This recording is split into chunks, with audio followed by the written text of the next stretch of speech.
Gente, eu fiquei surpreso com a matéria que publicaram no Idealista, que é um portal de busca de imóveis aqui em Portugal. Vamos dar uma olhada no que a matéria fala aqui. Boom de arrendamento em Buenos Aires com fim do controle de preços. Uau! Falando do bem do Milei aqui, a matéria é impressionante, hein?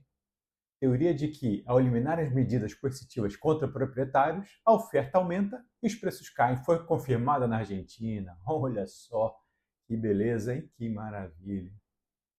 Vou deixar o link de qualquer forma da matéria, caso vocês queiram dar uma olhada com calma aí. Mas, basicamente, aconteceu na Argentina, porém, pode ser aplicado em qualquer país que esteja aí sofrendo com essa crise imobiliária. Portugal, Espanha, enfim, Canadá, enfim, qualquer país aí.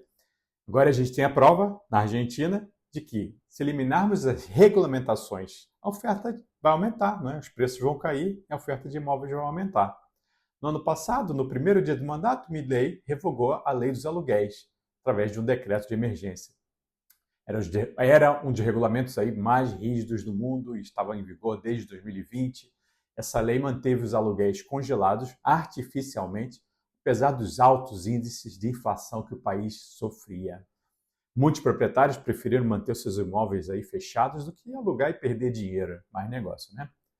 Depois que a lei caiu, a oferta de imóveis para alugar em Buenos Aires subiu 170%. Então é isso que nós vamos abordar aqui nesse vídeo. Por que tentar regular o mercado de imóveis é tão prejudicial ao mercado, né? Acaba prejudicando a todos. A gente vai analisar o contexto também em outros países que já tentaram ou estão aí tentando regulamentar ou pensando em regulamentar o mercado imobiliário. Portugal é um deles. O discurso é sempre nobre, ajudar as pessoas, proteger o pobre, corrigir um desequilíbrio de mercado, mas na prática o tiro sempre sai pela culatra. Então vamos nessa. Olá, eu sou o Lug e esse é o canal Estado Zero, onde a gente fala de libertarianismo, anarcocapitalismo, Bitcoin, teoria das bandeiras, ou seja, tudo que pode te ajudar a diminuir o peso do Estado aí na sua vida. Pois é, pessoal. A bela capital da República Argentina é apelidada de Paris do Sul, porque ela tem largas avenidas, a sua cultura efervescente, seus cafés, seus chiques restaurantes chiques ali. É um espetáculo. Buenos Aires é um espetáculo, eu mesmo adoro. Mas a verdade é que muitos apartamentos estavam vazios há muito tempo, porque os proprietários preferiam mantê-los desocupados do que alugar em longa duração, né? Fazer contratos de longa duração. Ou eles preferiam também alugar no Airbnb, uma coisa curta ali. Isso é tudo graças ao decreto aí que baixou o Alberto Fernandes, o presidente esquerdista da Argentina, né? E preste atenção, de acordo com o relatório do Centro de Estudos para o Desenvolvimento Econômico e Social Urbano, em 2022 haviam quase 200 mil casas vazias em Buenos Aires. Vou repetir, quase 200 mil casas vazias. O povo estava sem casa para alugar. E a situação piorou bastante depois da lei dos aluguéis, claro. O que é que a gente poderia esperar aí de um governo de esquerda, né? Encontrar um apartamento acessível sobre essa nova lei aí ficou muito difícil. E aí o Milei chegou e chutou logo o pau da barraca, tocou o maior rebu logo no primeiro dia do mandato, detonou o sistema de controle de preços, fechou agências públicas e suspendeu aí as restrições comerciais aí que emperravam a economia. Agora os preços dos arrendamentos parecem estar estabilizando. Agora preste atenção. De acordo com o portal Zonaprop, que é o maior portal imobiliário argentino aí, o aumento mensal dos preços agora está no nível mais baixo desde 2021, devido ao aumento da oferta de moradias. Ou seja, tirou a lei, apareceu as moradias. De acordo com o último relatório aí do Zonaprop, o preço de aluguel em Buenos Aires acumulou um aumento de 45% até agosto, o que ficou abaixo, assim, mesmo assim, da inflação, que foi de 94%. No fim das contas, representou aí uma redução de 49% nos preços. Enquanto isso, o volume de oferta de agosto foi 3,2 vezes maior do que o registrado em fevereiro de 2023. Mesmo assim, o Milei está sofrendo severas críticas da oposição. Dizem que ele está agravando aí o sofrimento econômico da classe trabalhadora. E, sem dúvidas, muita gente que tinha ficado com o contrato antigo agora está tendo reajustes e o preço está aumentando muito acima do que as pessoas podem pagar. Isso realmente é um problema. Aí o índice de aprovação do Milei caiu, era de 60%, caiu para 45%, mas o Milei garante que as suas medidas vão dar resultados. Ele prevê uma inflação menor, né, em frente ao que foi o ano passado, Então, vocês vejam o legado maldito deixado pelos 20 anos de governos populistas de esquerda, uma das taxas de inflação mais altas do mundo, e além de lutar contra a inflação, o governo tenta domar aí os intermináveis déficits fiscais que têm sido a causa da turbulência econômica argentina. A situação é realmente muito, muito grave. E essa briga está longe de ter fim aí. O Milei tem extinguido estatais, mandado um monte de funcionário público inútil embora, para a rua, acentuando ainda mais o desconforto, né? A sensação de desconforto e a pobreza do povo argentino. Então, o governo ainda enfrenta desafios significativos.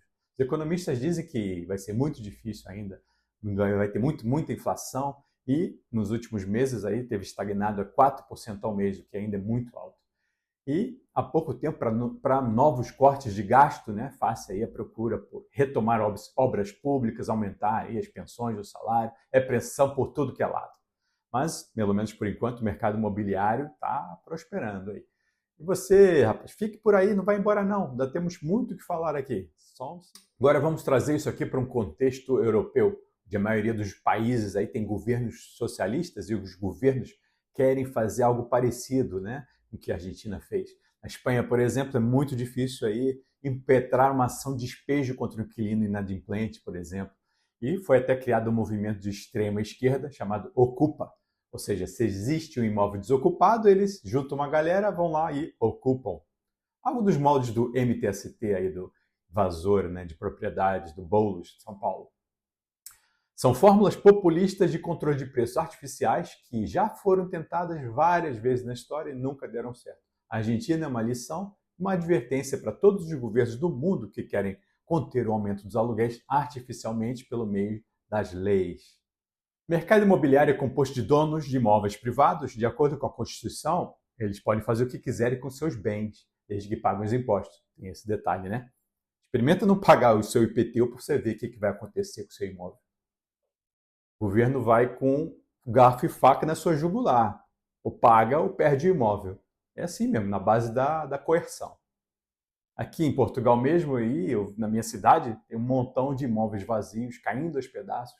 Mas aposto que se o proprietário quiser vender e alguém quiser reformar esse imóvel, reabilitar, né, fazer novas moradias, colocar no mercado, enfim, vocês não imaginam a burocracia que é. Quantidade de documento, taxa, taxinha, papelada, burocracia, isso leva anos e anos. E a culpa é de quem? Do governo, é claro.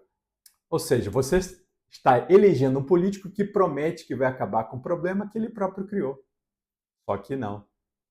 Mas voltando aqui para o caso dos hermanos argentinos, como é que funcionou a Lei Nacional do Arrendamento, aprovada em 2020, durante aí o governo do esquerdista Alberto Fernández?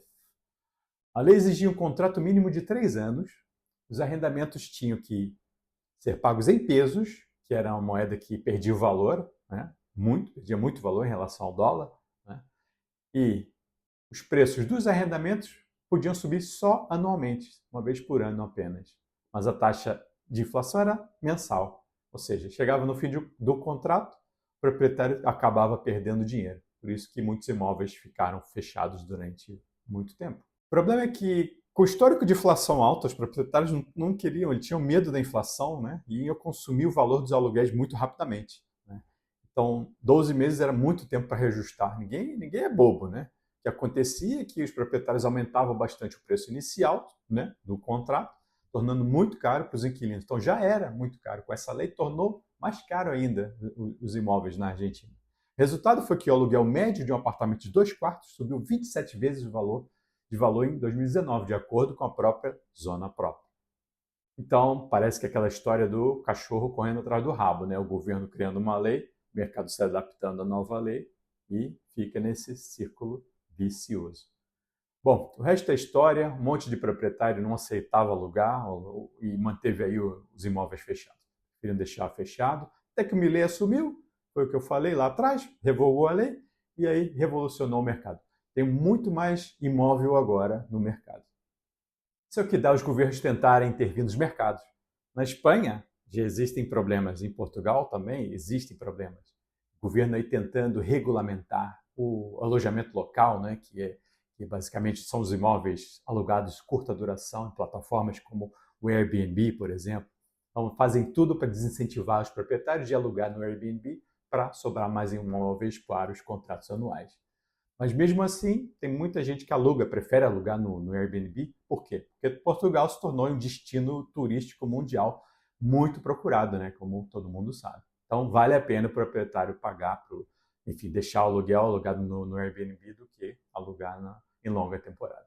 Mas os políticos não se tocam do problema real, que é a tremenda carga tributária para se construir, né, novas casas, né, as exigências burocráticas, né? Então é mais fácil aí criar leis populistas que, e como já vimos, causam essas distorções e a gente já sabe o que acontece no longo prazo. Então era isso, pessoal, que eu tinha para falar. Espero que tenham gostado desse vídeo. Por favor, se vocês gostaram, deixa aí o like.